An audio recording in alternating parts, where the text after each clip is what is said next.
요한복음 20장 30절, 31절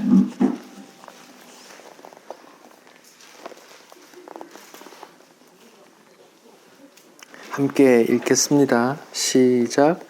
예수께서 제자들 앞에서 이 책에 기록되지 아니한 다른 표적도 많이 행하셨으나 오직 이것을 기록함은 너희로 예수께서 하나님의 아들 그리스도이심을 믿게 하려 하며 또 너희로 믿고 그 이름을 힘입어 생명을 얻게 하려 함이니라.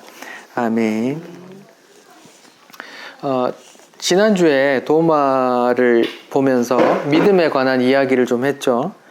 제가 믿음을 안경이라고 좀 표현을 했어요.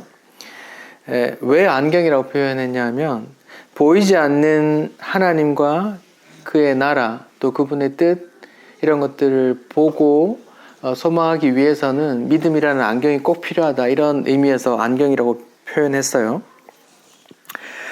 근데 믿음을 조금 더 깊게 생각해 보면 믿음이라는 게 되게 주관적이에요. 100명이 모인 교회에 어쩌면 100개의 믿음의 색깔이 있을 수 있어요. 다들 예수님 믿는다고 하지만 누군가는 예수님을 내 소원 이루어 주시는 분으로 믿는가 하면 누군가는 내가 행복하도록 도우시는 분으로 믿고 있기도 하고 누군가는 내가 성공하고 부자 되게 해주시는 분으로 믿기도 하고 누군가는 하나님의 아들이시고 구원자로 믿는 분이 있단 말이죠. 그러나 이렇게 믿음이 여러 가지 주관적일 수 있는데 근데 성경이 말하는 구원에 이르는 믿음은 하나란 말이죠. 나의 죄로 인해 임할 하나님의 심판을 알고 그 심판에서 건지신 구원자 예수 그리스도를 아는 그 믿음 말이에요. 자, 오늘 본문을 봅시다. 예수님께서 제자들 앞에서 이 책이 기록되지 아니한 다른 표적도 많이 행하셨으나 오직 이것을 기록함은 이라고 하면서 여기 기록된 요한복음에 기록된 표적을 기록한 목적이 이렇습니다. 다음과 같습니다. 라고 말하는 거예요. 너희로 예수께서 하나님의 아들 그리스도이심을 믿게 하려 하며 또 너희로 믿고 그 이름을 힘입어 생명을 얻게 하려 함이니라. 이렇게 말하는데 이제 믿게 하려는 이제 항목들, 믿음의 내용들이 나와요. 여기 보면 너희로 예수께서 하나님의 아들 그리스도이심을 믿게 하려 합니다. 이렇게 나와요. 여기서 봅시다. 예수 하나님 그 아들 그리스도, 이걸 생각해 봅시다. 예수 하나님 그 아들 그리스도. 여기서 인간 세상에 보여진 건 예수밖에 없어요. 인간 세상에 보여진 건 하나님도 보이지 않는 분이죠. 그럼 하나님의 아들이라는 사실도 보이지 않는 거예요. 그리고 그리스도라는 사실도, 그리스도라는 것도 하나님의 뜻 가운데 있는 거기 때문에 보이지 않는 영역이란 말이에요. 이런 것들을 그러니까 예수라는 인간의 몸을 입고 온 어떤 존재가 보이지 않는 어떤 하나님과 그분의 뜻, 그분의 일, 그런 것들을 담아서 표현하려고 오신 분이에요. 이렇게 예수라는 분이 어떤 보이지 않는 세계를 표현하려고, 전하려고 왔어요. 하나님 나라라는 걸. 근데 그분이 또 기적을 행하셨어요. 그러면 그분이 행한 그 기적이 단순히 기적인지 아니면 그 기적 안에 어떤 다른 걸 담고 있는지를 우리가 생각해야 돼요.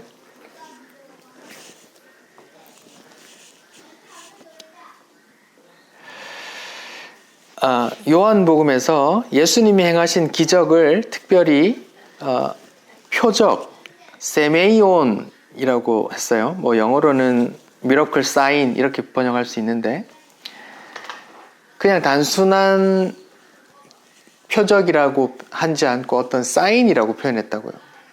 세메이온, 말하자면 표지판 이런 말이에요. 예를 들어서 우리가 고속도로를 가다가 안내 표지판이 있으면 그게 그 표지판 자체에 의미가 있는 게 아니고 그 표지판에 있는 그 내용이 중요한 거잖아요. 표지판이 철로 아주 멋있게 전광판으로 멋있게 돼 있었어 이게 중요한 게 아니라 거기서 안내하는 그 내용이 중요하단 말이에요.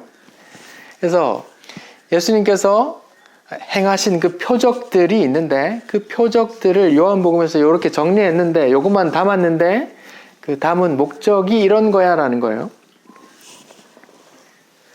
따라오고 계신가요? 그러니까 예수님이 행하신 표적이 단순히 이적에서 그치는 게 아니라 어떤 보이지 않는 어떤 영적인 세계의 어떤 것들을 담고 있단 말이에요. 예수님 자체가 그런 보이지 않는 그 어떤 분의 그 뜻을 담고 왔거든요. 예수님 아니면 그 보이지 않는 분을 볼 수 없다니까요. 그래서 예수님이 하나님의 형상이라고 하는 거예요. 그분이 그 하나님을 드러나게 하기 때문에. 그리고 그분이 어떤 걸 행해요. 어떤 표적을, 기적을 행하는데 그것은 단순히 기적이 아니라 그 안에 어떤 내용이 담고 있다고요. 보이지 않는 그 어떤 세계의 것을 담고 있단 말이에요.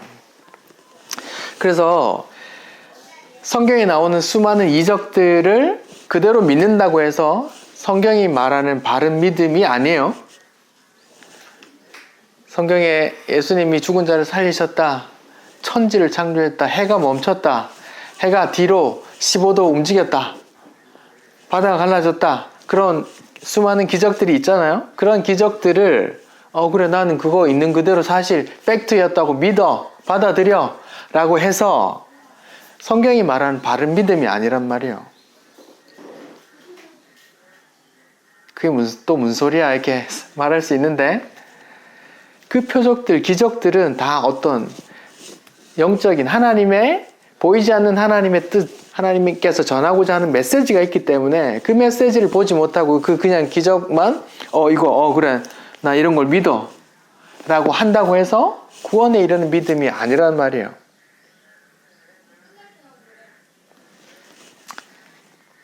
이해가 돼요? 네.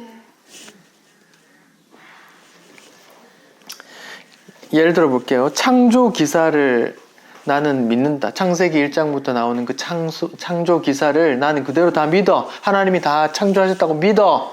라는 사람이 있다고 쳐요. 근데 그건 다 받아들이지만 사는데 하나님 없이 하나님이 없는 것처럼 살아요. 그러면 그 창조 기사를 내가 믿는다고 받아들인다고 해도 구원에 이르는 믿음하고 아무 상관이 없단 말이에요. 유대인들 하나님 천지 창조했다는 거 다 믿죠? 천지 창조의 기사가 나와 있는 건 뭐예요? 하나님이 어떤 분이란 말이에요? 창조자라는 걸 말하는 거예요. 그러면 우리는 뭐란 말이에요? 네, 피조물이라는 걸 말해요. 하나님의 창조주의 뜻대로 순응해야 될, 순복해야 되는 피조물이야 라는 걸 그 속에서 받아들여야 된단 말이에요.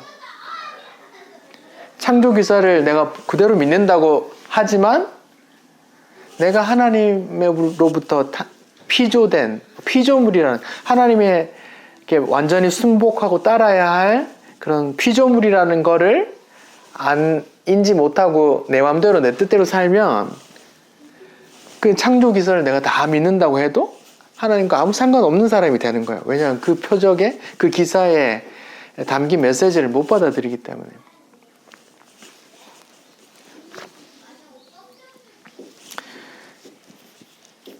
그러니까 예수님이 행하신 어떤 표적들도 단순히 기적을 행했다. 난 예수님이 행하신 그 기적을 믿어 라고 해서 성경이 의도한 그 구원에 이르는 믿음이 아니란 말이에요.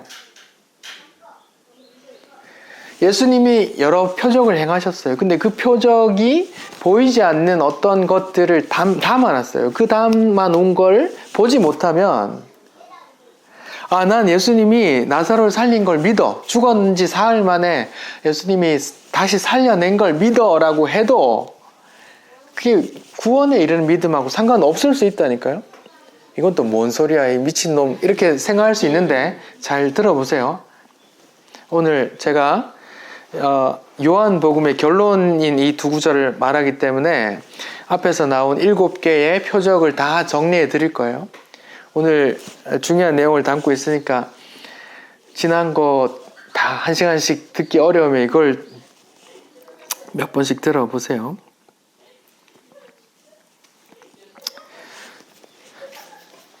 예를 들어서 예수님이 오병이어 표적을 행했어요. 그러면 그 표적을 난 그대로 믿어. 그리고 어떻게 생각해요? 나도 오늘도 내가 미약하지만 내 돈이 별로 없어. 근데 하나님께서 오병이어로 5,000명을 먹이신 그 기적을 난 믿어. 그래서 난 지금 돈이 별로 없지만 사업을 크게 한번 이 말씀 믿고 해봐야지 하면서 그렇게 믿으면 어떻게 돼요? 오병이어 기적을 다 팩트로 믿지만 성경이 의도한 그 믿음에 이르지 못하고 전혀 딴판이 되는 거예요.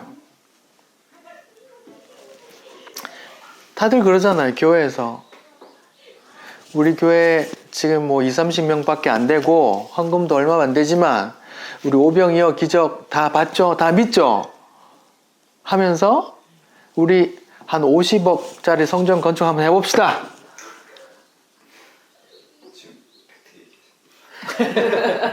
이렇게 하면은 그 오병이어의 기적을 그대로 믿는다고 할지라도 구원에 이르는 그 담긴 메시지를 하고 상관없는 그냥 표정만 쫓기 때문에 성경이 의도한 그 믿음, 오늘 본문에 믿게 하려 함이라 하는 그 믿음과 상관이 없어진단 말이에요.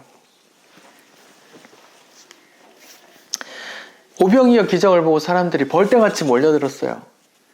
요한복음 6장 15절에 보면 예수님 벌떼같이 모여들어서 예수님을 뭘 삼으려고 그랬어요?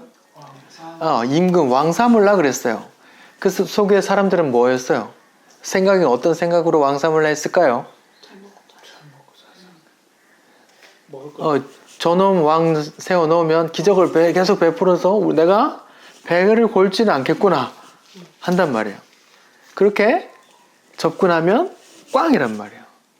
그 표적을 그 사람 믿고 경험했잖아요. 난 믿어. 그래서 난 예수를 내 왕 삼아야지, 우리의 왕 삼아야겠어 라고 해도 꽝이란 말이에요. 예수님께서 요한복음 6장 26절에 이렇게 배 타고 건너와서 막 무리가 막 쫓아와요. 그러면서 쫓아오니까 예수님에게 팩트를 날리거든요.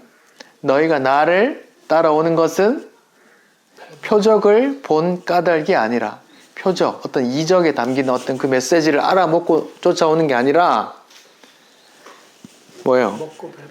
떡을 먹고 배부름 까닭이로다 이렇게 말한다고요. 그러면 예수님은 그분들을 다 도망가고 막 그냥 다 나하고 상관없는 사람이 하고 다 간단 말이에요. 예수님은. 그러니까 제가 한 말을 이해하겠죠. 성경에 나타난 표적, 난 다 믿어. 오병이어도 믿고, 죽었다 살아나, 예수님이 죽은 나사로 살린 것도 믿어. 눈봉사도 뜨게 한 거 믿고, 물 위에 걷는 것도 다 믿어. 라고 그 사실을 받아들인다 해도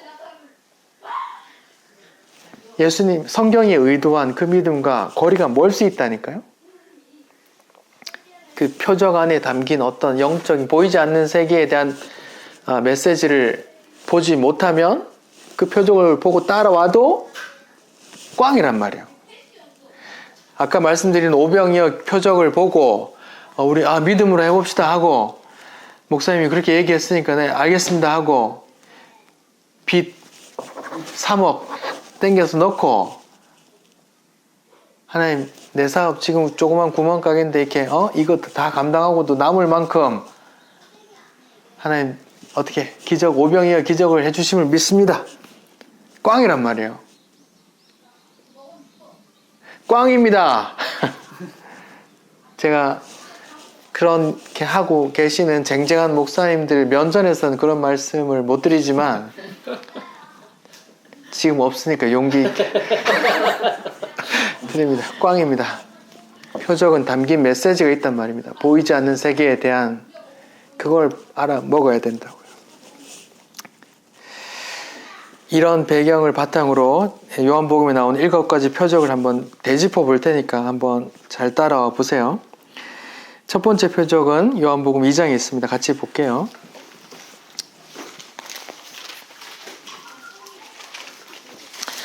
요한복음 2장 1절부터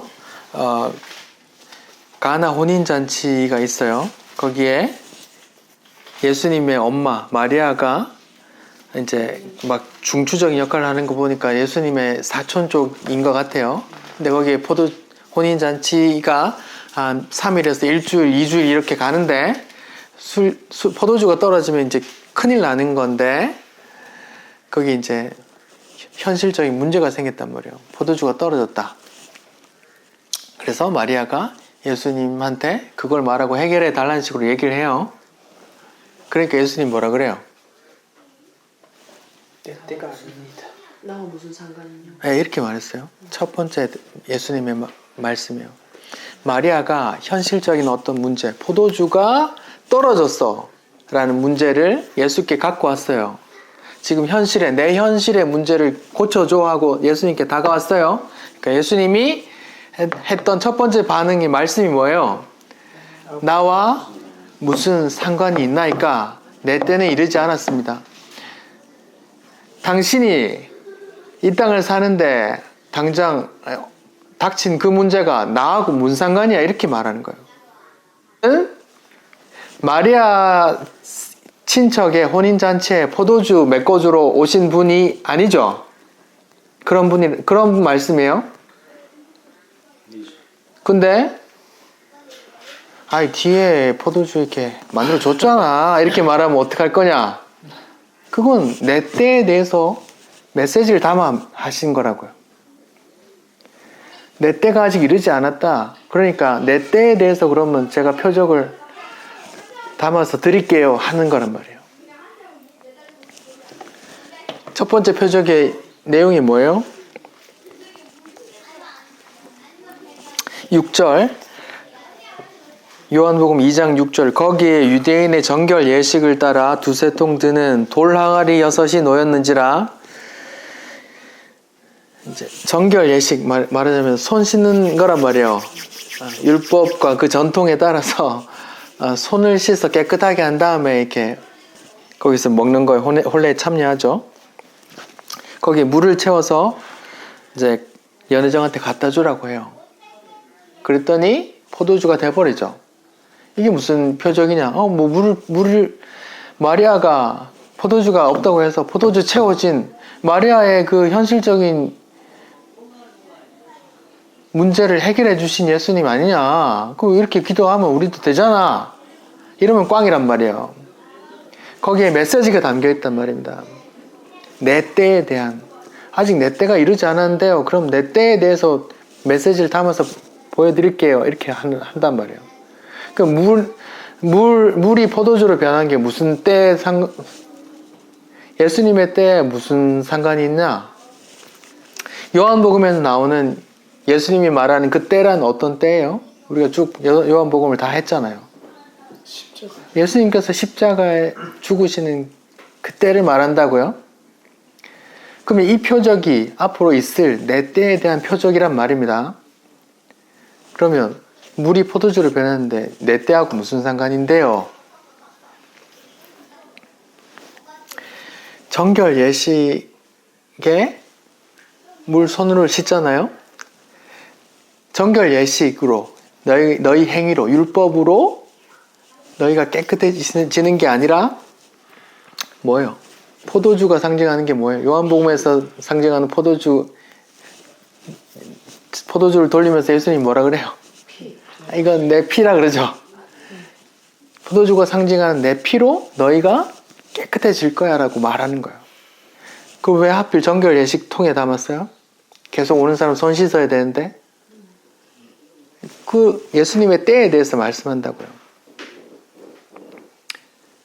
근데 보이는 포장은 어때요? 마리아의 현실적인 문제를 예수님이 기적적으로 고쳐주는, 해결해주는 그런 모습이죠.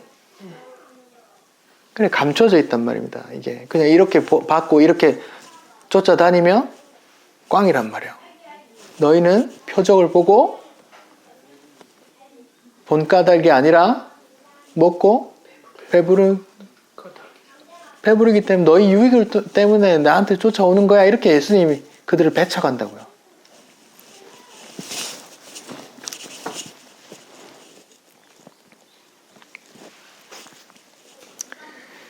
그러니까 모습은 현실적인 어떤 문제를 해결해 주시는 모습으로 보이지만 그 안에 어떤 예수님께서 그 보이지 않는 세계의 어떤 메시지를 담아놨다고요.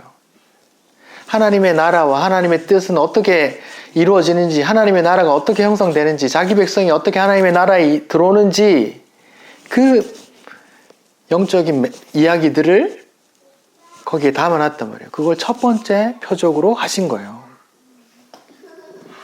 여기서 중요한 거예요. 마리아가 현실적인 문제를 얘기했을 때 예수님께서 뭐라고 말했어요? 여자여, 나와 무슨 상관이냐? 내가 당신 친척 결혼식 포도주 대주러 왔나? 이 말이에요. 비슷하게 말씀하셨죠. 예수님, 형이 아버지 유산 다 가져갔는데 나한테 좀 형한테 좀 공정하게 나누라고 좀 전해주세요. 뭐라 그래요, 예수님이? 내가 그 돈 나누는 재판관으로 온 줄 아냐? 이렇게 말했다고. 예수님은 뭐하러 오셨어요? 예수라는 이름의 뜻이 뭐예요? 이는 저기 백성을 저희 죄에서 구원할 자라는 뜻이잖아요. 그 일 하러 왔단 말이에요. 그걸 내 때는 아직 이르지 않았다고 하면서 그 표적을 보여주는 거란 말이에요. 예수님이 할 일을 그게 영적으로 어떤 의미인지를 보여주는 거라고요. 너희는 손 씻어서 너희 행위로 율법을 쫓아 깨끗해지는 게 아니야. 그 피로, 내 피로 깨끗해질 거야 하는 걸 담아놨단 말이에요. 그게 영적인 메시지란 말입니다. 복음이죠. 다른 거 없어요. 예수님께서 행하시는 기적 속에 담긴 영적인 메시지는 예수님께서 하시는 일이란 말입니다. 그게 보이지 않기 때문에 보이는 세상에 담아놨어요. 어떤 것에, 기적에. 두 번째예요. 요한복음 4장입니다.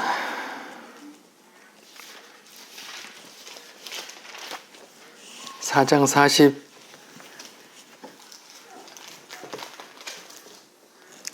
43절 이하에 나오죠. 예수님께서 또 그 혼인잔치 기적을 했던, 첫 번째 기적을 했던 곳에 왔어요. 46절부터. 거기에 어떤 문제가 있느냐? 누가 등장해요? 왕의 신하가 있는데 자기 아들이 죽을 병이 걸렸어요. 그래서 예수님께 나와 고쳐달라 그래요. 근데 그 앞에 뭐라고 하냐면 48절에 이런 말을 하세요. 요한복음 4장 48절에 고쳐주소서 하니까 뭐래요? 너희는 표적과 기사를 보지 아니하면 도무지 믿지 아니하리라 말했죠. 그러면 표적과 기사를 보고서라도 따라오란 말이죠. 그러면 표적을 보여주는 게 아주 예수님께서 좋은 의미로 보내주는 거예요? 안 좋은 의미로 보여주는 거예요? 이거 아니면 넌 안 믿으려 하는 도무지 이렇게 이런 의미란 말이에요. 그러면 계속 이런 걸 찾으면 예수님께서 기대하는 바일까요? 아닐까요? 아니란 말이에요. 이런 말씀을 하셨어요. 너희가 표적이 없으면 도무지 믿지 않는구나 하면서 말씀해 주세요. 주여 내 아이가 죽기 전에 내려오소서. 예수께서 이르시되 가라 네 아들이 살아있다 하시니 그 사람이 예수께서 하신 말씀 믿고 가더니 보세요. 표적이 없으면 믿지 않나 이렇게 말한 다음에 그냥 말씀으로 해요. 네 아들이 낳았으니까 가봐 이렇게 말한다고요. 그러면 이 사람은 아들이 낳은 걸 봤어요? 안 봤어요? 그냥 말씀만 못 보고 말씀만 듣고 가는 거죠. 근데 어떻게 됐어요? 가다가 돌아가는 길에 종을 만났더니 다 나왔습니다 이렇게 말해요. 언제 다 나왔어? 어제 7시쯤입니다 하니까 예수님이 말씀하신 때는 한단 말이에요. 이건 뭐예요? 너희는 자꾸 표적만 찾는구나 하면서 예수님 말씀으로 고쳐요. 그럼 표적을 안 보여주시고 말씀으로 하는 거죠. 이해가 가요? 네. 그 사람은 예수님의 말씀만 들었지 아들이 낳는 걸 못 봤죠. 그럼 그 말씀을 믿을 수밖에 없잖아요. 그래서 50절에 보면 그 사람이 예수께서 하신 말씀을 어떻게 가요? 믿고 가니라 이렇게 하죠. 그 말씀 믿고 간단 말이에요. 표적 보지 마. 내 말이 곧 현실이야. 이렇게 말하는 거예요. 예수님께서.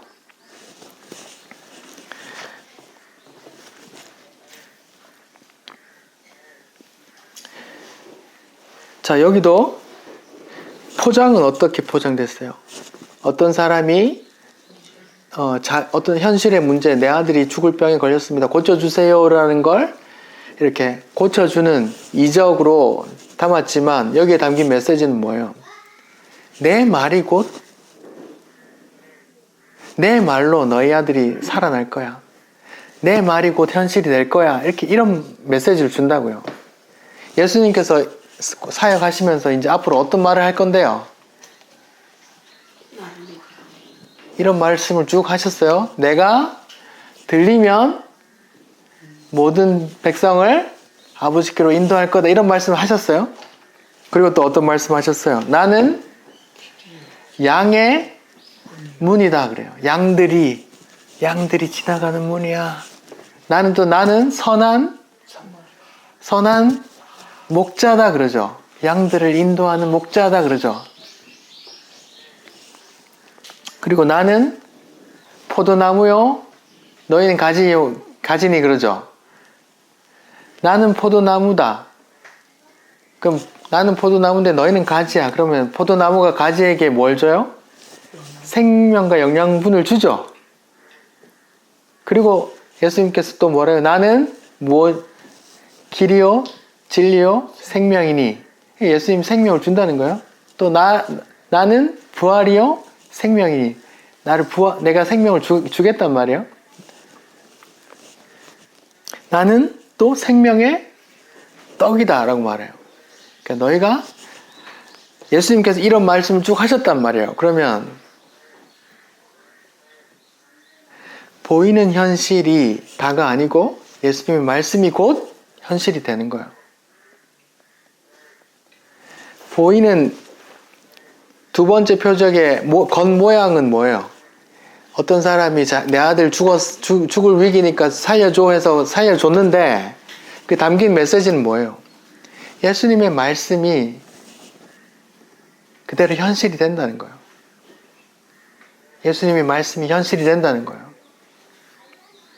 예수님이 어떤 말을 했는데 내가 들리면 모든 백성을 아버지께로 인도한다. 나는 양의 문이야. 나는 부활이요 생명이야. 길이요 진리요 생명이야. 선한 목자야. 포도나무야. 그런 말씀이 어떻게 돼요? 그 현실로 이루어진단 말이에요. 예수님의 말이 보이는 현실이 현실이 아니라 예수님의 말이 현실이 된다는 거예요.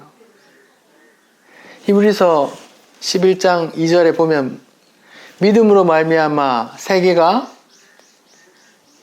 하나님의 말씀으로 창조된 것을 우리가 믿나니 보이는 것은 나타난 것으로 말미암아 된 것이 아니니라 그러죠.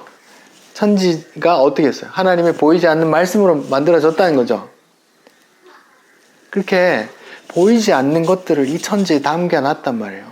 예수님도 지금 어떤 기적을 행하는데 보이는 기적으로 보이지 않는 하나님의 보이지 않는 그 하늘의 영적인 세상을 이렇게 말한다고요. 하나님께서 어떻게 할 거다. 하나님의 뜻이 이렇게 실현될 거다. 이런 걸 말할 텐데 그 말이 곧 현실이란 말이에요. 현실이 될 거야. 보이는 현실이 아니라 예수님의 말씀이 현실이 될 거야. 예수님께서 이런 말씀도 하셨어요. 내가 다시 오면 세상이 다시 정리되고 내가 다시 오면 너희는 나와 함께 12부조에 앉아 세상을 심판할 거야. 이렇게 심판자로 오시는 그 모습도 얘기하셨어요. 그게 예수님의 말씀이니까 현실로 될 거란 말입니다.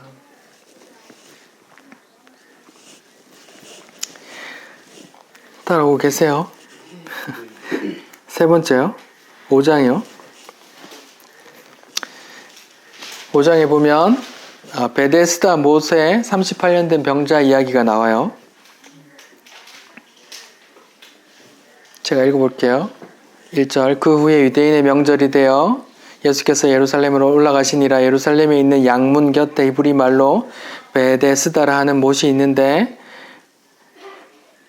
베데스다 뜻이 뭐예요? 베이트 헤세드, 연합 합친 말이에요. 그러면 베이트 집, 헤세드 자비 긍휼, 그러면 긍휼의 집, 자비의 집이라는 말이에요. 베들레헴이 뭐예요? 양식의 집, 베이트 엘렘, 양식의 집 있는, 양식이 있는 곳, 이런 뜻이에요. 베데스다 긍휼의 집, 자비의 집이란 뜻이 있어요.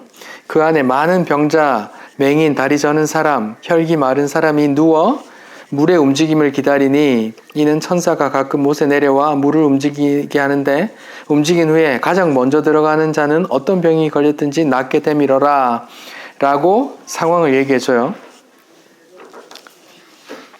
38년 동안 이 베데스다 못가에 있었어요. 사람이 38년 동안 누워 있었어요.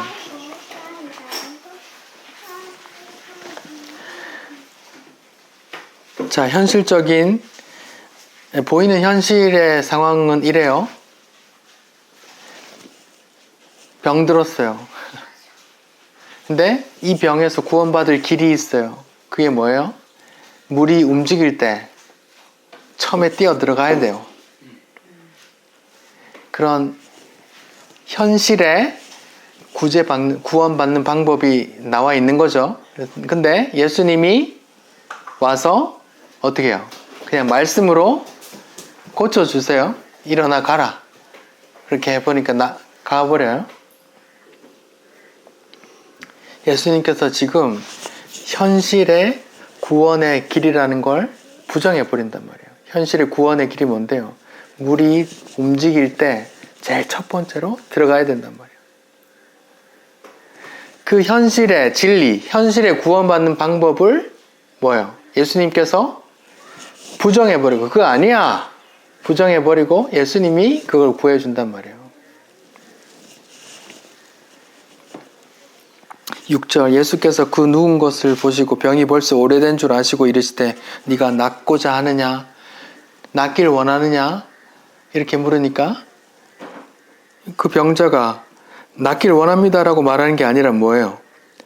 물이 움직일 때 내가 제일 먼저 들어가야 되는데 딴 놈이 먼저 들어갑니다. 그래서 38년 동안 이렇게 됐어요. 이렇게 말한다고요. 예수 아닌 다른 것을 구원의 길로, 진리로 알고 있는 현실이란 말이에요. 그러니까 예수님이 일어나 자리를 들고 걸어가라 하니까 걸어가 버린단 말이에요. 보세요. 보이는 포장은 뭘로 돼 있어요? 38년 된 병자를 고쳐주시다. 이게 포장이에요. 이게 기적으로 포장했어요. 근데 그 안에 메시지는 뭐예요? 우리가 현실에서 구원의 길이라고, 진리라고 붙들고 있는 것, 예수 아닌 모든 것들이 뭐예요?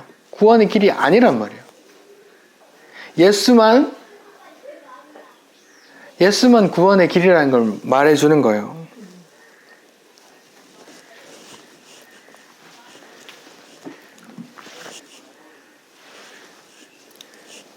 따라오고 계세요?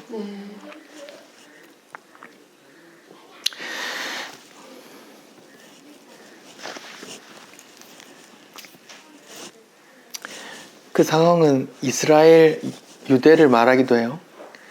어떤 말하자면 율법을 행해서 내가 제일 첫 번째로 들어가서 율법을 행해서 내 행위로 구원받는 줄 알고 있는 자들에게 예수께서 오셔서 구원자도 알아보지도 못하는 그들에게 오셔서 뭐라 그래요?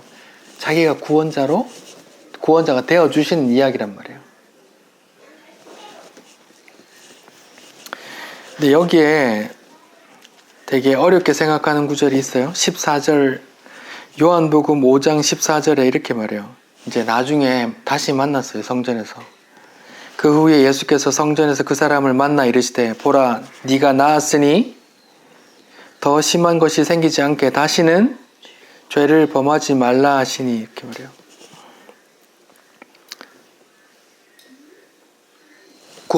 구원받은 예수 믿고 구원받은 사람이 다시 죄를 짓지 않느냐 이런 문제가 여기서 생긴단 말이에요.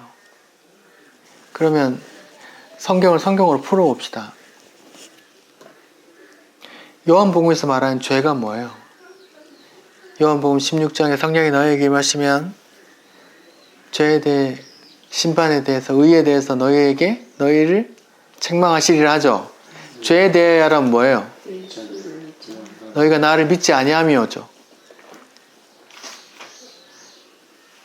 그러면 예수님께서 그 나은 환자에게 다시 죄를 짓지 말라고 하는 건 무슨 말이에요?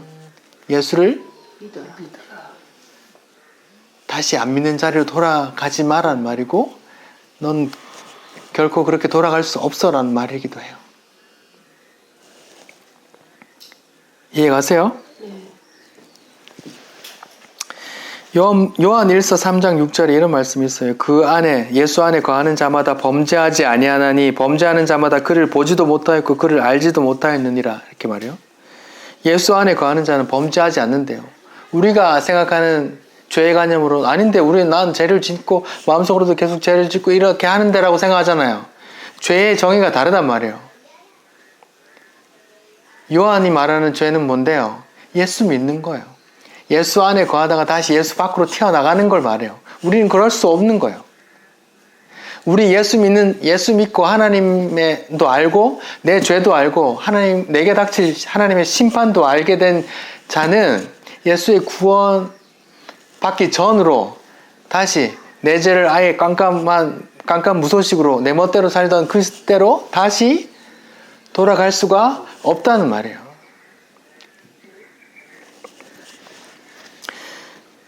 범죄하는 자마다 그를 보지도 못하고 그를 알지도 못한대요. 범죄하는 자마다 예수를 보지도 알지도 못하는 자들이야. 예수를 알면 믿으면 예수 안에 거하면 예수 안에 거한다는 게 뭐예요? 예수 믿는다는 게 뭐예요?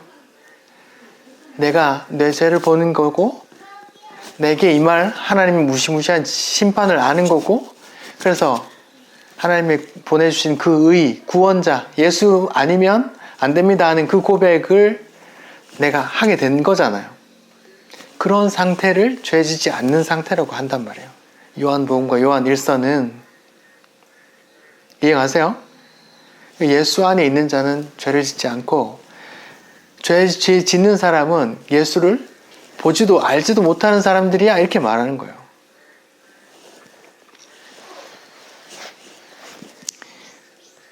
안 들린 사람 여러 번 듣기.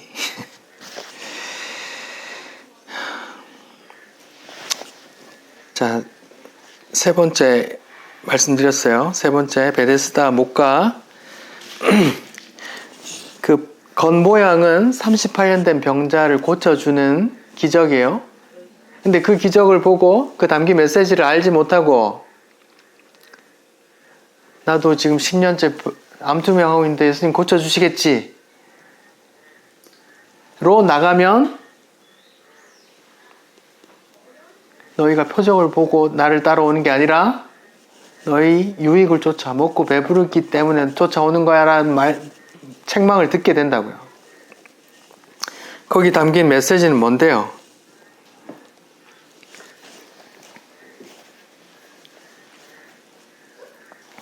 병 고쳐주시면 다 똑같아요. 어떤 진리를 담고 있어요?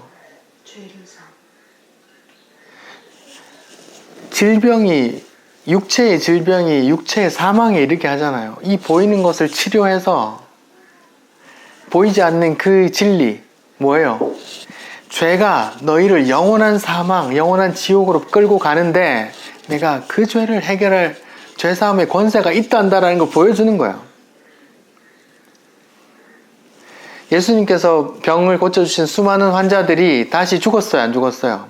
다 죽고 없잖아요.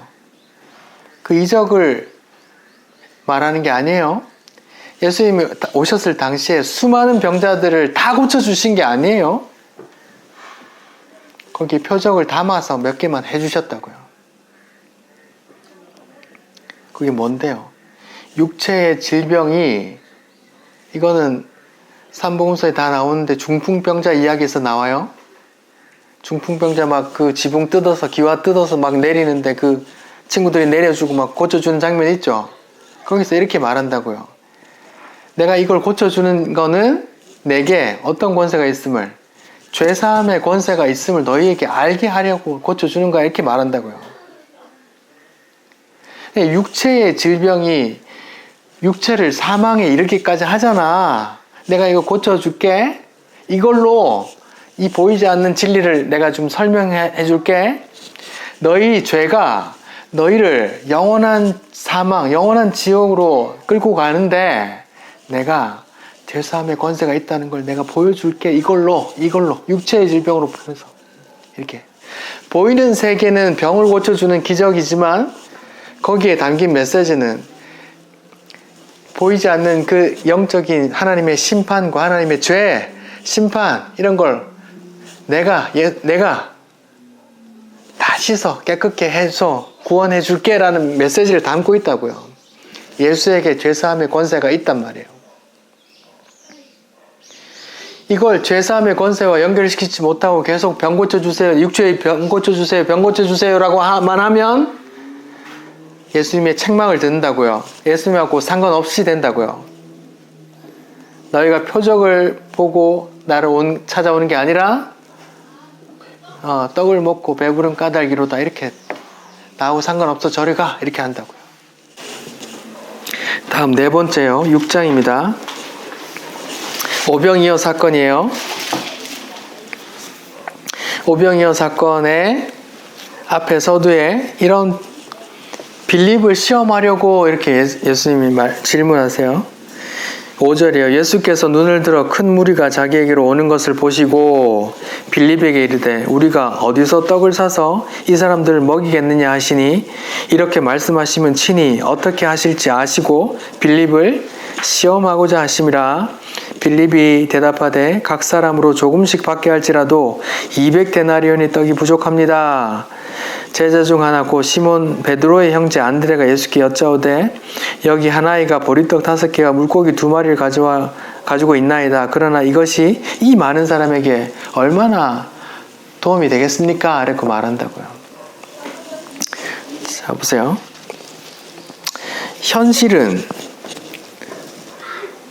남자만 5,000명 되는 그 몇만 명 되는 무리에 음식을 공급해야 되는데 너 어떻게 해야 되니? 한 200데나리온쯤 모자랍니다. 이렇게 말한다고요. 200데나리온은 1데나리온 하루 노동자 임금이죠. 오늘날로 10만 원이라고 치면 200데나리온은 2천만 원입니다.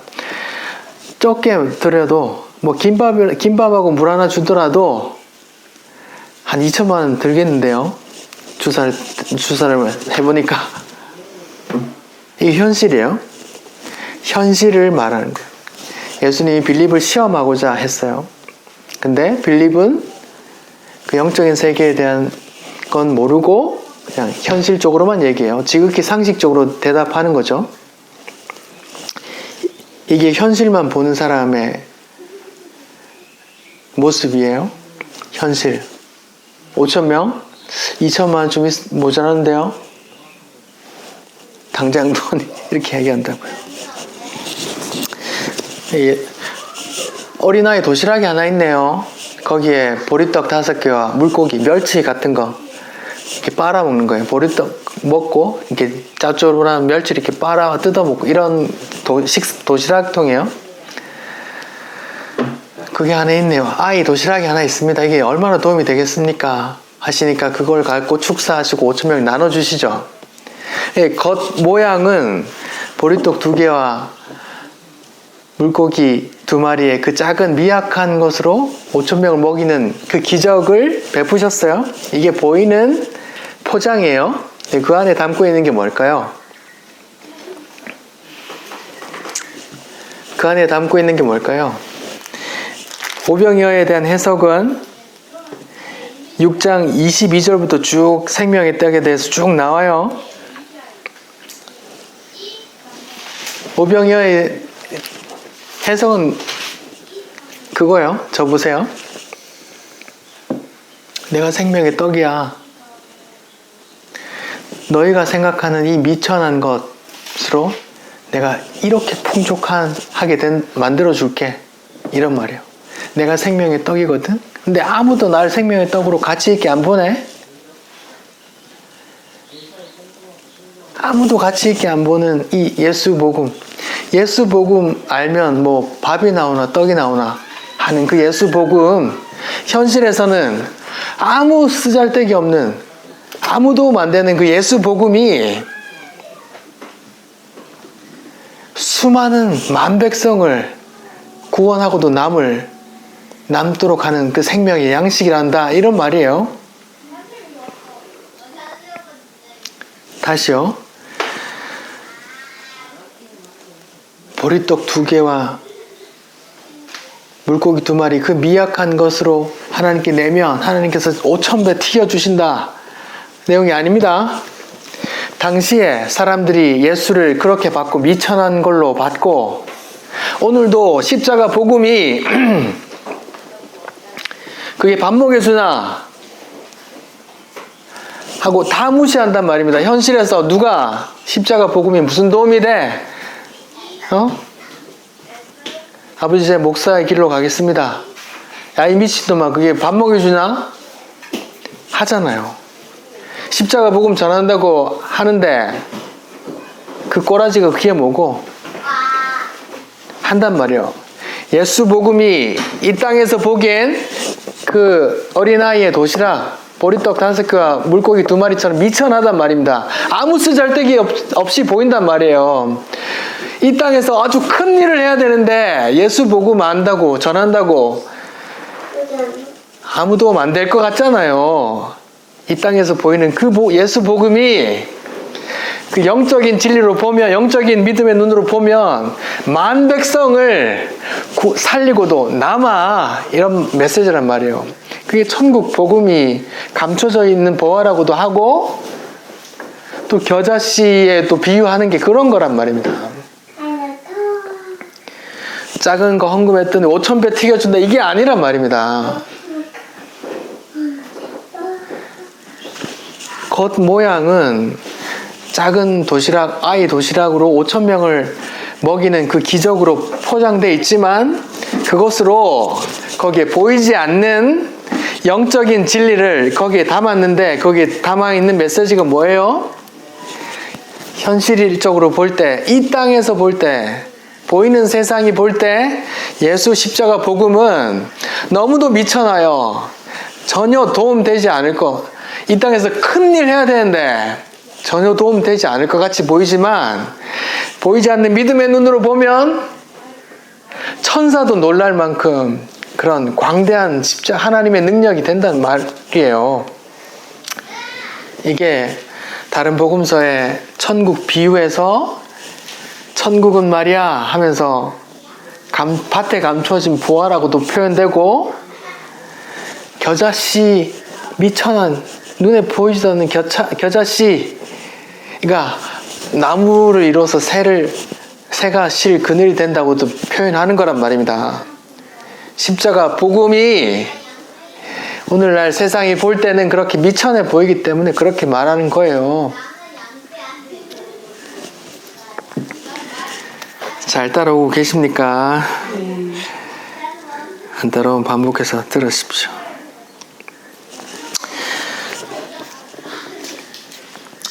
요한복음을 좀 읽어볼게요.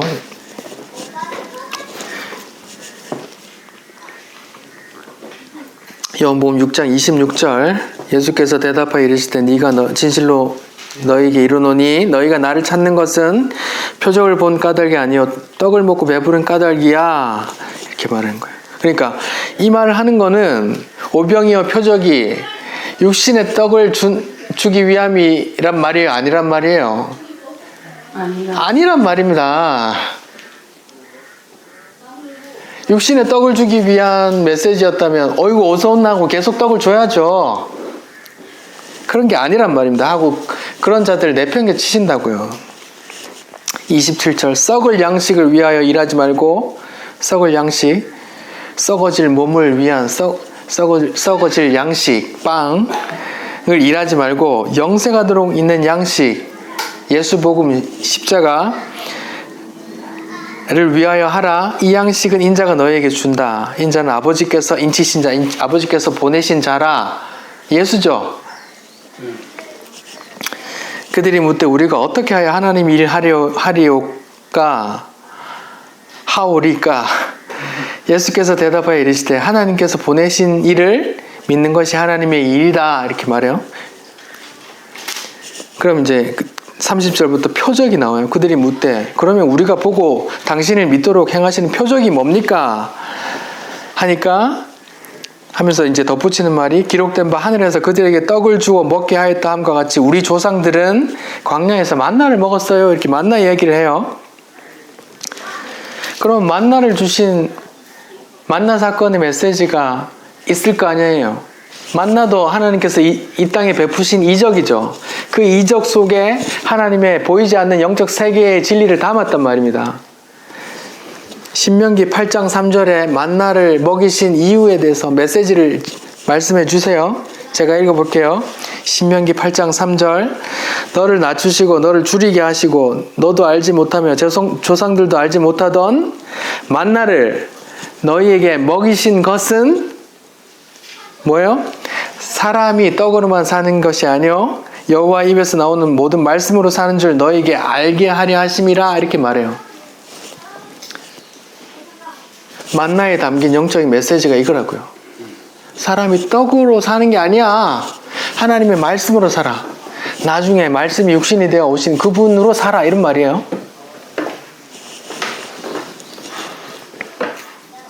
그 만나 기적에도 어떤 보이지 않는 영적인 하나님의 뜻, 보이지 않는 하나님의 그 뜻이 담겨 있단 말이에요. 만나에도 뭔데요?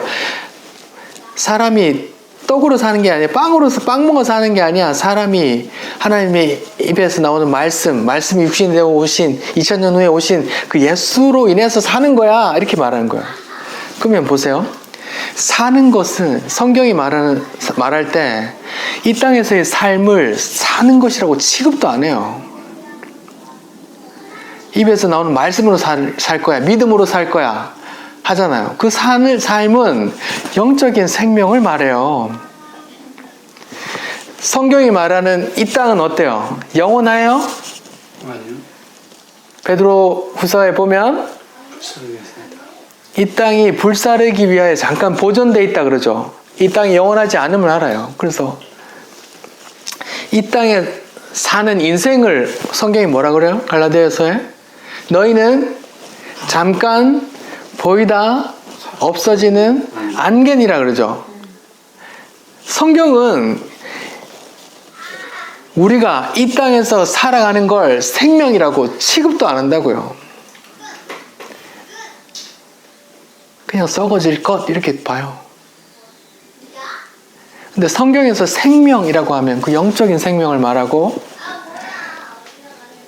살 거야 하면 그 살 거야라고 말하는 거예요. 그 영적인 걸 살 거야. 믿음으로 살 거야. 말씀으로 살 거야. 믿음으로 살 거야 하는 그 영적인 생명의 삶을 말해요.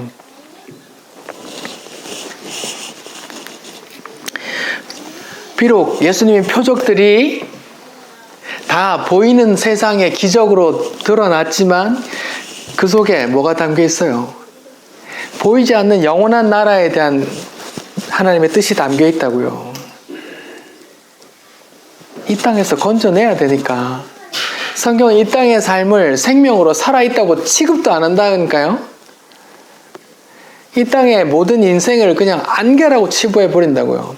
이 땅 전체를 불살라 버린다고 하실 계획을 갖고 있다니까요. 이 땅의 삶을 성경은 초점 맞추고 있지 않아요. 이 땅의 삶으로 그 진리를 깨닫게 하려고 준단 말이에요. 그렇게 예수님의 표적도 거기에 담겨 있다고요.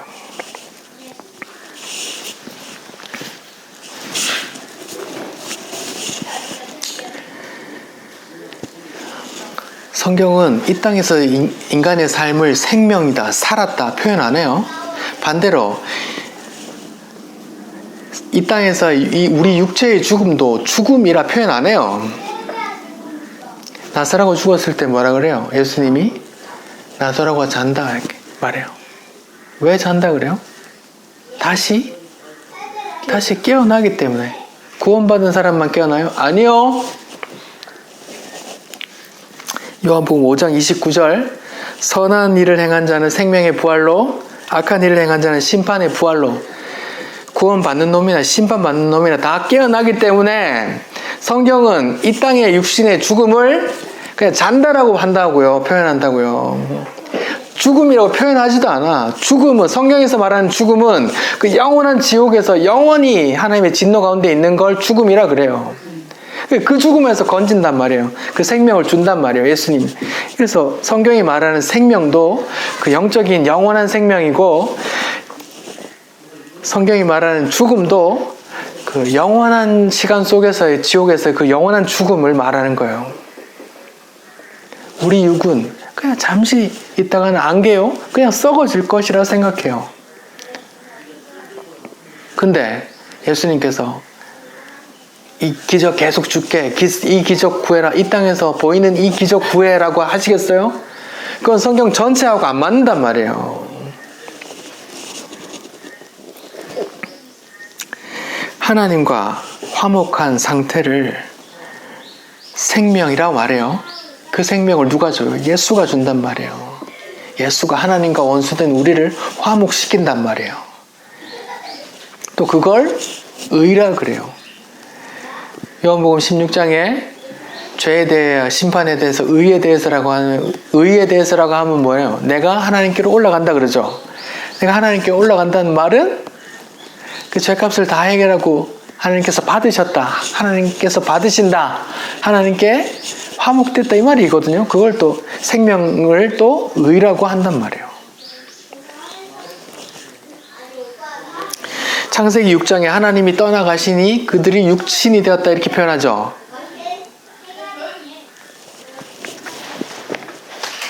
영원한 죽음에 처하게 됐단 말을 그렇게 표현하는 거예요. 썩어질 육. 자, 예수님은 오병이어에서 베푸신 빵을 양식으로도 취급 안 한다니까요. 오병이어 먹고 기적을 경험하고 우르르 찾아왔는데 쫓아내시면서 한다는 말씀이, 야, 너희가 오는 거는 표적을 알아먹고 오는 게 아니라 빵 먹어서 배불러서 오는 거잖아. 저로 가. 한단 말이에요. 그렇게 오는 거 나하고 상관없어 라고 한다니까요. 내가 생명을 준다, 내가 생명을 주러 온 하늘에서 내려온 생명의 떡이야 라는 걸 알아먹어야 돼. 구약에선 만나로 그걸 그냥 이렇게 그려줬어. 그 만나가 지금 실현되는 거야 이렇게 말하는 거예요.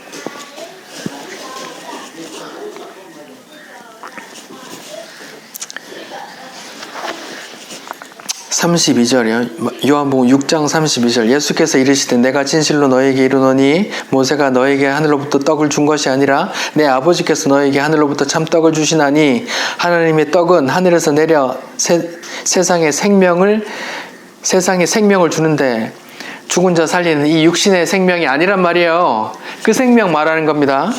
세상에 생명을 주는 것이라. 그들이 말하되 주여 이 떡을 항상 우리에게 주소서. 예수께서 이르시되 내가 생명의 떡이야. 내게 오는 자는 결코 줄이지도 않고 나를 믿는 자는 영원히 목마르지도 않을 거야 라는 이 풍족함을 나타내기 위해서 5,000명 먹고도 12광줄이 남는 걸로 표현한다고요. 나한테 오는 자들은 결코 줄이지도 목마르지도 않을 거야. 이 땅에 육신이 목마르고 줄이고 이 말 아닙니다.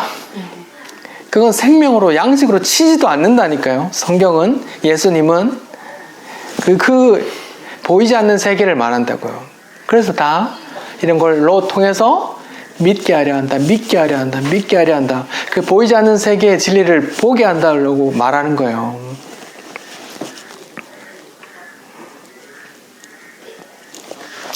자, 5번째요. 6장 16절부터 이렇게 나오는데요. 물 위를 걸어서 제자들을 만나시고 육지에 도착하는 거예요. 제가 18절부터 읽어볼게요. 큰 바람이 불어 파도가 일어나더라. 큰 바람이 불어 지금 바다에 풍랑이 일었어요. 갈릴리 바다요. 제자들이 노를 저어 시베리쯤 가다가 예수께서 바다 위로 걸어온 배에 가까이 오심을 보고 두려워하거늘 다른 사복음서에서 막 풍랑에서 막 우적거리고 있어요. 두려워한단 말이에요. 물 위를 걸어서 누군가 오니까 귀신인 줄 알고 무서워한단 말이에요. 풍랑도 무서운데 우리를 잡으러 온 저승사자인 줄 알고 무서워한다고요. 그러니까 내니 두려워 말라 하시고 이에 기뻐서 제자들이 배로 예수님이 영접했더니 배는 곧 그들이 가려던 땅에 이르렀더라. 이렇게 말해요. 눈에 보이는 기적은 뭐예요? 큰 풍랑, 사람을 삼킬 만한 그 큰 풍랑 속에 두려워하는데 물 위를 걸어서 예수님이 그 제자들 땅으로 무사히 안전하게 인도하는 기적이에요. 근데 여기 담긴 영적인 보이지 않는 메시지는 뭐예요?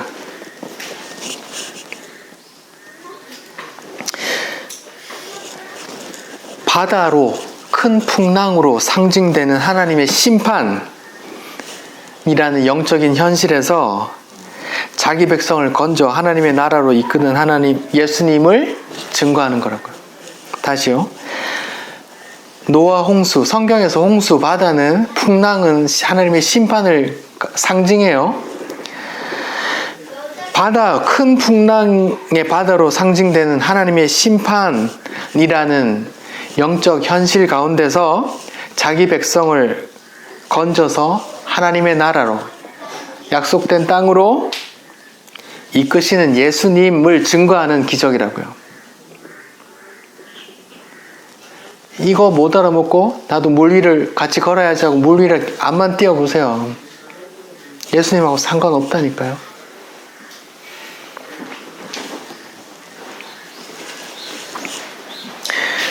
홍수 가운데 방주가 물 위에 떠 있었죠. 노아 가족은 물에 떠 있는 방주 안에 들어가서 구원을 입은 거죠.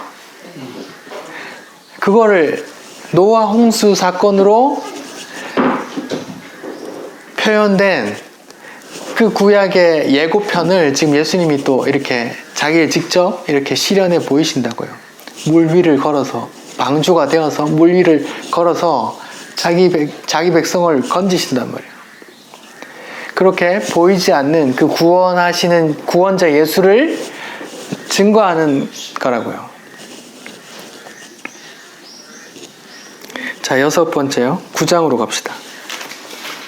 요한복음 9장.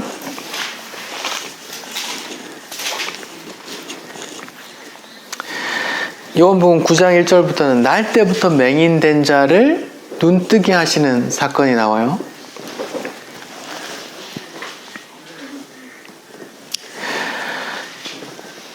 다 알죠? 근데 여기 이제 시작할 때 보면 예수님께 물어요.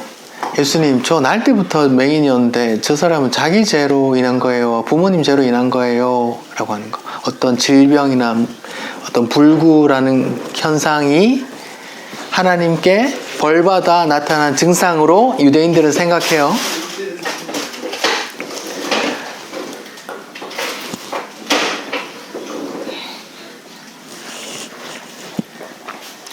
그래서 예수님이 뭐라 그래요? 그런 거 아니다. 하나님의 뭐라 그래요? 하나님의 일을 나타내고자 함이야, 이렇게 말하는 거예요. 그런 거 아니야. 오늘날도 이렇게 생각하잖아요. 누가 선교사님이 암 걸리면 이렇게 초빙도 안 한다면서요.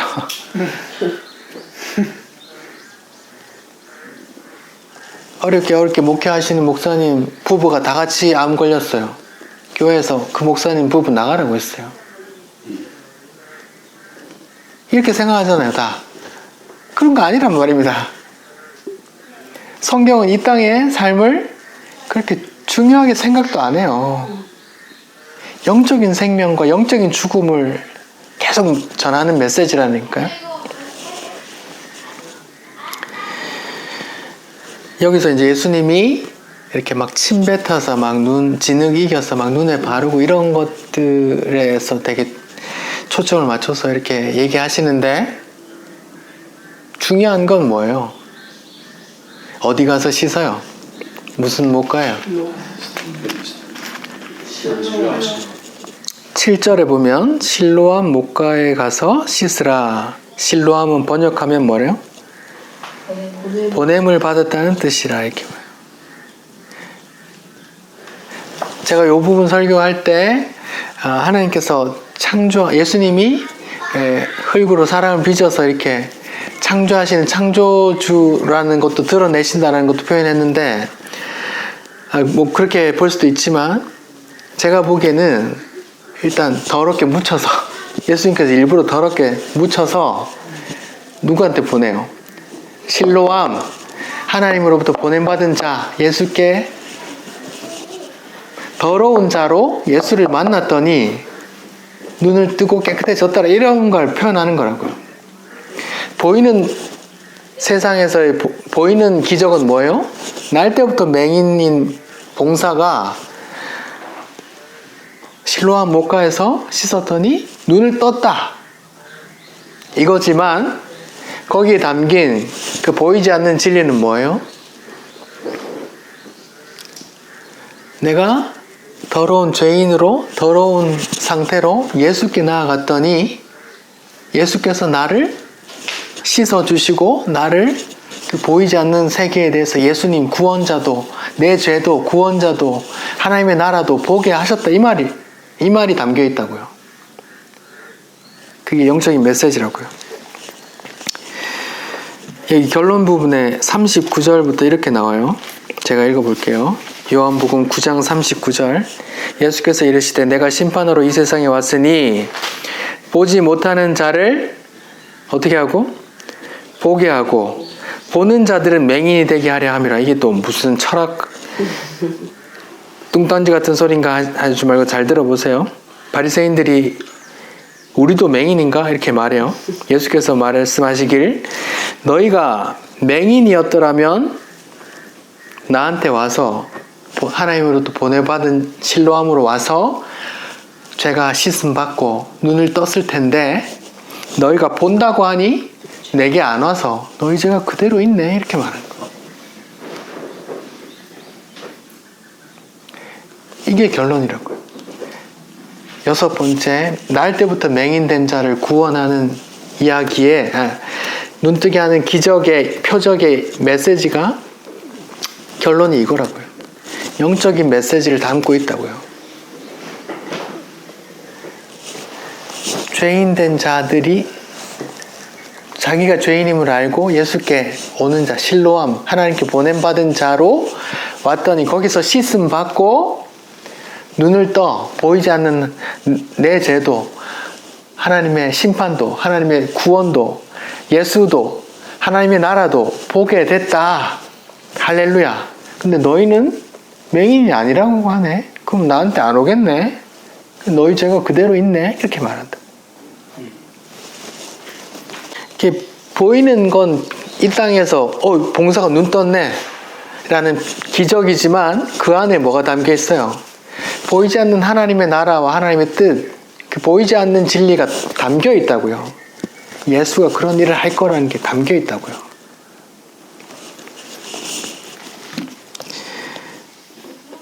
자, 7번째요. 11장으로 갑시다.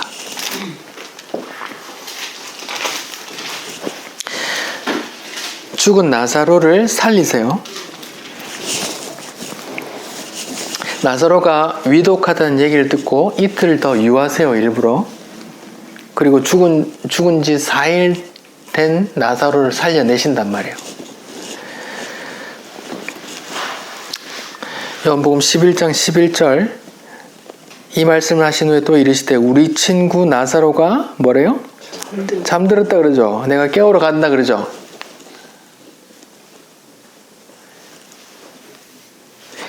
예수님은 성경은 이 땅의 육신의 죽음을 죽음으로 인정도 안 한다고요. 잠깐 이따 지나가는 안개인데 뭐요. 죽음은 그 영원한 죽음, 영원한 지옥에서 영원토록 고통받는 걸 지옥 이렇게 죽음 이렇게 표현한다고요. 그래서 예수님은 나사로가 죽은 건 그냥 잔다고 표현하는 거예요. 예수님께서 나중에 제 이름 주러 오셔서 다 깨울 거거든요.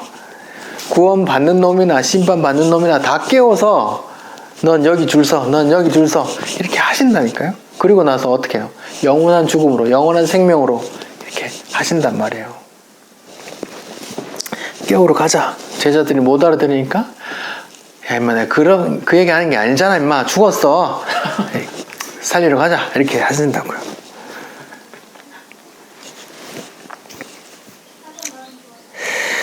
요한복음 11장 15절 내가 거기 있지 아니한 것을 너희를 위하여 기뻐하노니 이는 너희로 무언가를 믿게 하려 함이라 이렇게 나와요. 여기 또 믿게 하려 함이라 하는 거예요.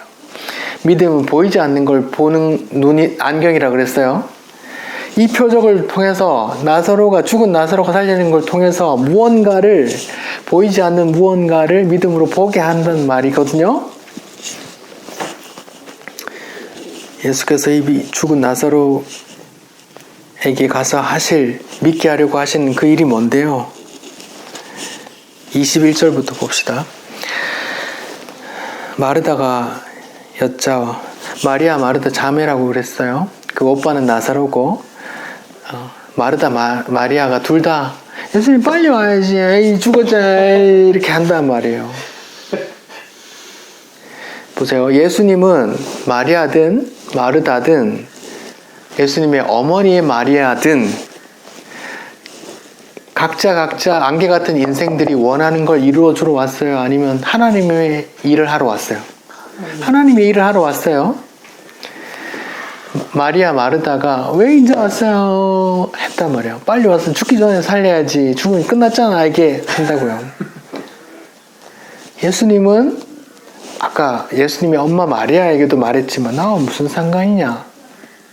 그게 네 소원이 네가 이 땅의 소원이 나하고 무슨 상관이야? 이렇게 말씀하신다니까요.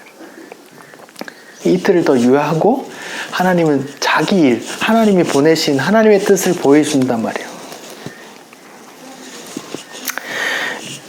예수님께서 22절, 23절 네 오라비가 다시 살아날 거야 하니까 마르다가 부활에 대한 얘기를 해요. 마지막 때에 부활할 건 줄 알겠습니다. 이렇게 말해요. 이 마리아의 부활 신앙이 오늘날 우리 모두가 다 같이 갖고 있는 부활 신앙이에요. 근데 예수님이 이렇게 말해요. 예수님은 다르게 말한다고요. 25절에 예수께서 이르시되 마지막 때고 모시고 가네. 내가 부활이라니까? 내가 생명이야. 나를 믿는 자는, 나를 보는 자, 내 안에 거하는 자는 죽어도 살겠고 살아서 나를 믿는 자는 영원히 죽지 아니하리라. 이것을 내가 믿느냐? 이렇게 말해요. 여기서 죽는다는 말을 아까 예수님과 성경은 이 땅의 삶을 죽음으로 취급 안 한다 그랬어요. 그러면 나를 믿는 자는 죽어도 살겠고 살아서 믿는 자는 영원히 죽지 아니하리라. 이렇게 영적인 생명, 이 땅의 죽음과는 상관도 없이 그 영원한 생명 얘기하는 거란 말입니다. 그러니까 마지막 때는 다 부활할 건 줄 알고 있어요 라는 게 우리 모두가 갖고 있는 부활 신앙인데 그것도 틀린 게 아닌데 예수님께서 또 교훈을 주시는데 말씀을 주시는데 아니야 내가 부활이야 내가 생명이야 이렇게 말한다고요. 그러면 마지막 때에 이르지 못해도 우리가 예수 안에 있으면 예수 믿으면 뭐예요? 그 영원한 생명을 그 부활을 우리가 가졌다니까요. 가졌다고요.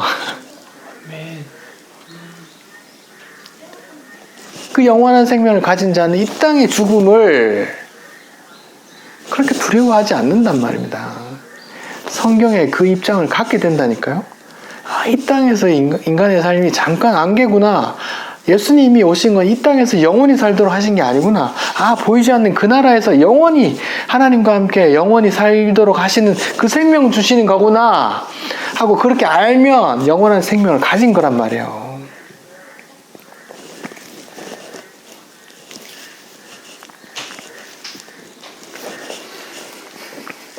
그러니까 보이는 기적은, 거의는 포장은 뭐예요? 죽은 나사로가 살렸네 했지만 그러면 나도 나중에 살리겠네 가 아니고 예수님이 부활이란 말. 예수님께 생명이 있다. 아까 오병이어에서는 내가 생명의 떡이야, 내가 생명 줄게 하는데 예수님은 이번에는 내가 부활이야, 내가 생명이야, 날 믿어, 내 안에 거해. 그럼 네가 부활을 얻은 거고 네가 생명을 얻은 거야 라고 한다고요. 왜요? 하나님은 뭐예요? 예수님만 받았지만 예수 안에 누가 같이 딸려가는데요? 우리 모두가 다 딸려가니까.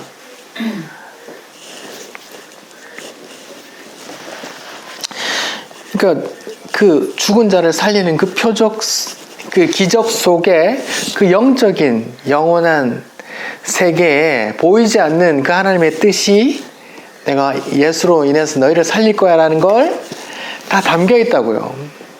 그걸 표적이라고 한다고요. 사인. 무언가를 내포한다고요. 그러니까 아까 제가 첫 번째 처음에 시작할 때 말했죠. 7가지 이 표적들을 내가 다 그래 있었어, 예수님 그렇게 하셨어 라고 받아들인다고 해도 성경이 요구하는, 의도하는 그 믿음이 아니란 말이에요. 왜요? 사람들은 죄인은 어떻게 받아들여? 오병이어를 했을 때 우와 쫓아가서 왕사무를 했던 것처럼 오늘날도 이렇게 접근하니까 예수님 내 병 고쳐주시겠지, 예수님 내 굶고 있는데 생명의 떡 주시겠지, 그렇게 주실 수도 있어요. 그렇게 주심으로 저 하늘의 양식과 하늘의 생명을 가르쳐 주실 수 있는데 성경의 기본적인 관점은 뭐예요? 성경은 이 세상을 영원하지 않은 확 불태워버릴 거, 없어질 거, 썩어버릴 거라고 보고 있고 인생을 어떻게 봐요? 잠깐 있다 없어지는 안개, 썩을 것, 그런 걸로 본단 말이에요. 그걸 알아버렸어. 누가? 바울이. 그러니까 뭐라 그래요? 이 땅에 같이 있는 그 모든 것들이 뭐래요? 배설물 밖에 안 돼. 내게 무엇이 제일 중요하다? 예수가 제일 중요하다고 한다고요.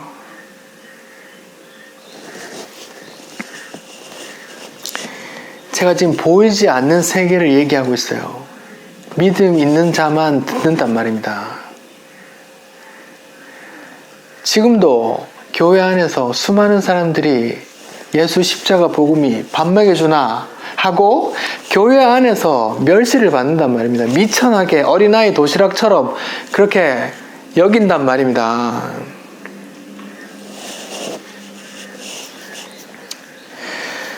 여러분 어떠세요? 7개의 표적을 정리해 드렸어요.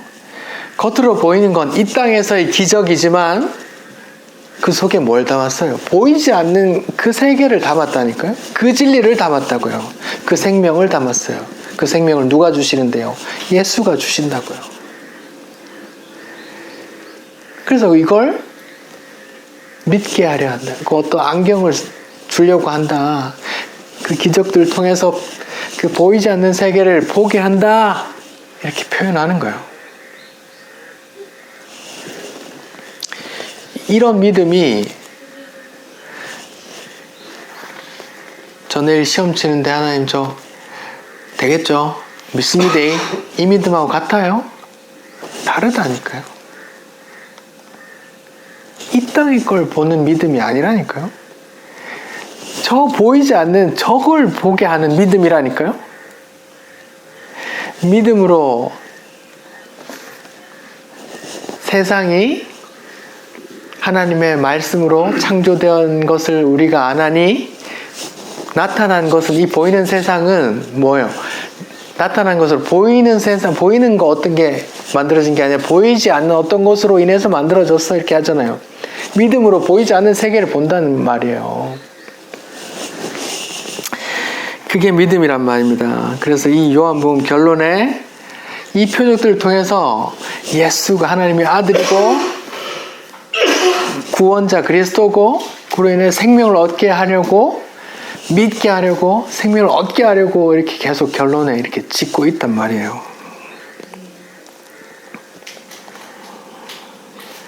성경의 입장을 믿음으로 보셔야 돼요. 성경은 이 땅을 하나님께서 언젠가 확 다 불태워 없어질 것으로 보고 우리의 이 땅에서의 삶을 생명으로 취급도 안 해요. 이 땅의 육신의 죽음을 죽음이라고 취급도 안 하고 그냥 잔다라고 표현한다니까요. 왜? 영원한 생명과 영원한 죽음은 저기서 결판 나거든요. 그 생명, 그 얘기 한단 말이에요. 성경은. 그래서 하나님이 주신 선물, 그 믿음을 받은 자만 이걸 본단 말이에요. 이걸 보지 못한 사람은 교회 안에 있지만 야, 그 인이 밥 먹여주나? 라고 한단 말이에요. 천국은 지금도 그렇게 밭에 이 땅에 밥 먹을 거 주는 밭에 감춰져 있단 말이에요. 무시받으면서 어린아이 도시락으로 보이지 않는 하나님 나라와 그 영원한 생명을 보시는 믿음을 가지시길 바랍니다. 기도하겠습니다. 하나님 감사합니다. 성경을 통하여 그 보이지 않는 영적인 세계의 그 일과 그 뜻을 또 보이는 세계 속에서 기적으로 보여주시니 감사합니다. 주님, 우리가 뭐라고 그 영원한 생명과 영원한 진리를 또 이렇게 보게 하시고 듣게 하시고 또 나누게 하십니까? 감사합니다.